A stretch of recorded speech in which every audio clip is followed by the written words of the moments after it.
Solomon's reign was one of the most talked about periods in the history of Israel. But what if the splendor he experienced wasn't just about gold and grandeur? What if it was a divine blueprint for something bigger? Today, we look at Solomon's wealth, wisdom, and kingdom and think, how did he do it? The answer lies not just in the material abundance, but in the deeper purpose that these blessings served, to draw nations near. And here's the kicker: what if the same blessings could be applied to our own lives? What if the splendor we chase isn't just about accumulating things, but about creating something that attracts the world to us for the right reasons? Intrigued? Stay with me as we dive into the incredible story of Solomon and discover how his reign still speaks to us today. Then, let's read the chapter together.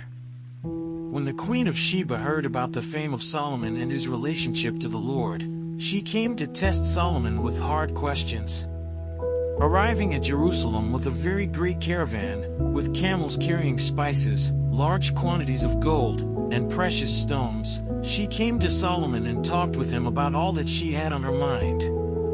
Solomon answered all her questions. Nothing was too hard for the king to explain to her. When the Queen of Sheba saw all the wisdom of Solomon and the palace he had built, the food on his table, the seating of his officials, the attending servants in their robes, his cupbearers, and the burnt offerings he made at the temple of the Lord, she was overwhelmed.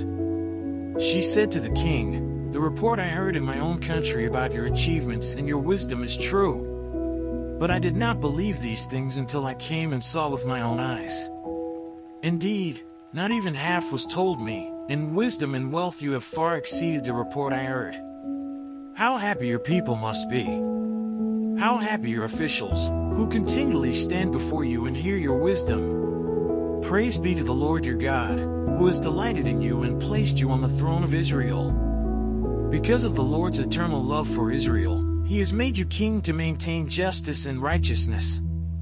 And she gave the king 120 talents of gold, large quantities of spices, and precious stones. Never again were so many spices brought in as those the Queen of Sheba gave to King Solomon. Hiram's ships brought gold from Ophir, and from there they brought great cargoes of almugwood and precious stones. The king used the almugwood to make supports for the temple of the Lord and for the royal palace, and to make harps and lyres for the musicians. So much almugwood has never been imported or seen since that day. King Solomon gave the Queen of Sheba all she desired and asked for, besides what he had given her out of his royal bounty. Then she left and returned with her retinue to her own country.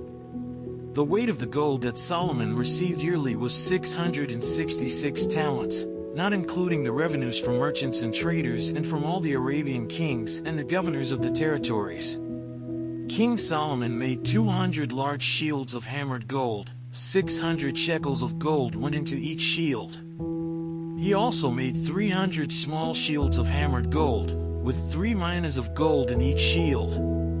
The king put them in the palace of the forest of Lebanon. Then the king made a great throne covered with ivory and overlaid with fine gold. The throne had 6 steps, and its back had a rounded top. On both sides of the seat were armrests, with a lion standing beside each of them.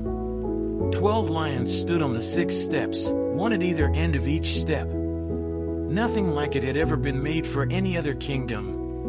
All King Solomon's goblets were gold, and all the household articles in the palace of the forest of Lebanon were pure gold. Nothing was made of silver, because silver was considered of little value in Solomon's days.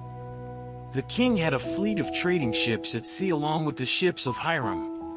Once every 3 years it returned, carrying gold, silver and ivory, and apes and baboons.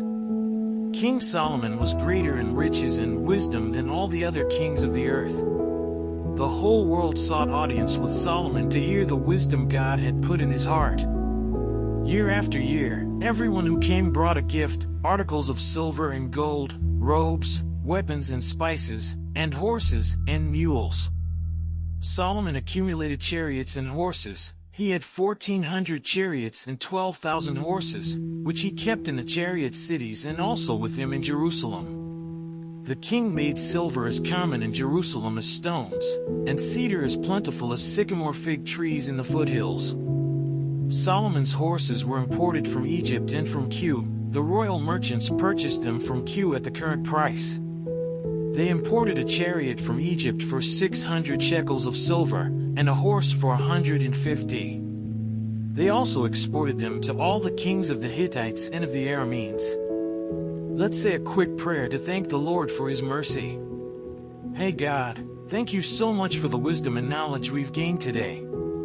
It's truly amazing how you've opened our eyes to the deeper meaning behind Solomon's story, and we're so grateful. Help us to apply this understanding in our everyday lives.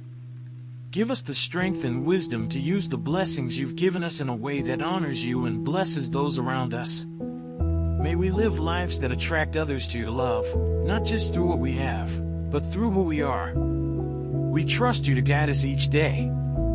Amen. Imagine if your life could reflect the same splendor Solomon experienced, a life that not only attracts attention but inspires others to seek wisdom, truth, and purpose. What would it look like if the blessings you receive were shared to transform those around you? Think about your own legacy. What are you building today that will influence generations to come? The key is to focus on what truly matters, beyond the material wealth, and align your actions with a higher purpose. If Solomon's story taught us anything, it's that prosperity without purpose doesn't last, but prosperity with meaning leaves a lasting impact. So, what will you do with the blessings you've been given? If you're ready to start creating a life of true splendor, hit that subscribe button and turn on notifications. Let's continue exploring the wisdom of Solomon and how it can guide us in our own journey toward greatness. And, as always, don't forget to check the last video and learn more about the scriptures.